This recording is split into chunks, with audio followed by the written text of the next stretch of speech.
Ay, eto papasok na nga si Manachang sa kanyang school. So, bali Monday, Friday, ganito nga pala yung ginagawa ko sa kanya. Inihahatid ko nga siya sa kanyang school. Sumakay na nga rin siya kaagad dito sa may loob ng tricycle para magbiyahe na. So, bali ilang minuto nga lang ng aming pagbiyahe, dumating na nga rin kami dito sa kanyang school. Kinuha na nga niya dito yung tumbler and then yung bag niya and then eto pumasok na sa gate at nagpaalam na. Pagdating ko nga dito sa may bahay, eto na nga agad yung aking pinuntahan. So, eto nga pala yung munting talungan ni mama kaya kumuha na nga rin kami dito ng bunga.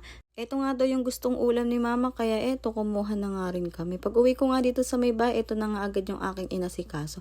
So bali magtotortang talong na nga lang din ako, 3 piraso nga lang din yung napili ko dito at ito nga yung medyo malalaki. Hindi ko na nga rin pala to iihawin, ilalaga ko na lang. Nung mabuksan ko na nga rin tong super kalan, ito sisimulan ko na nga rin yung aking pagluto. So bali ayan, naglagay na lang din ng konting tubig dito at pinagsama ko na yung mga talong. Nung kumukulo na nga, ito okay na malambot na kaya hinango ko na nga rin. Nilagay ko na nga lang din dito sa malinis na plato at after naman yung kumuha na nga rin ako ng 1 pirasong itlog. Naglagay na rin ako dito ng mga pampalasa. So bali after naman niya inilagay ko na nga lang din dito lahat. Pinagsama-sama ko na nga rin dito at ito na nga ay lulutuin ko na nga rin pala to.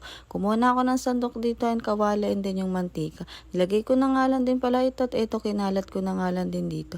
Nilagay ko na nga lang din pala isa-isa tong ating mga talong and then ayan pinagtabi-tabi ko na nga lang din. Mabilis nga lang din maluto ito kaya ibiniling ko na nga lang din para maluto na rin yung kabila. So ilang minuto nga lang din eto luto na. Nilagay ko na nga lang din dito sa may plato. Kumuha na rin pala ako dito ng tuyo. 4 na piraso nga lang din pala yung kinuha ko dito at ipipirito ko nga. Mas masarap kasi pagka ganitong umagahan may tuyo na ulam. So bale eto inilagay ko na nga lang din dito para maluto na. Nung makaluto na nga ako dito, eto na nga inilagay ko na nga lang din sa may plato. Nang okay na nga kumain na nga rin dito si mama. Nakalimutan ko walang tubig nga pala tong aming inuminan kaya ito papakargahan na nga rin namin.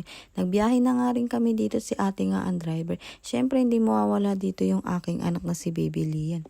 Dating nga namin dito, kinuha na ni ate yung 2 galon para makargahan na nga rin ng tubig. So, bali after naman yan, ilang minuto naghintay kami, dumating na nga rin dito. So, bali nilagay ko na nga lang dito sa may loob ng tricycle. Pagka uwi nga namin dito, inaabot nga dito ni Baby Lian yung kalamansi at asukal. Magdi-DIY ako dito ng wax para sa kilikili ko. Kumuha ko ng 4 na pirasong kalamansi, tinanggalan ko ng buto. Naglagay rin ako dito ng 3 kutsarang asukal na pula. So after naman yan, kumuha rin ako dito ng 3 kutsarang tubig. Hinalo-halo ko nga lang ito hanggang sa maganito na nga yung texture niya. First time ko nga din pala itong gagawin kaya itatry ko. Nung okay na nga ito, isasalang na nga rin natin dito sa may kasirola. So, bali mahinang apoy nga lang din pala yung gagamitin natin dito. So, bali haluin lang din pala natin to hanggang sa maging ganito na yung texture niya. Konti lang din pala itong lulutuin ko at konti lang din naman itong buhok sa kilikili ko.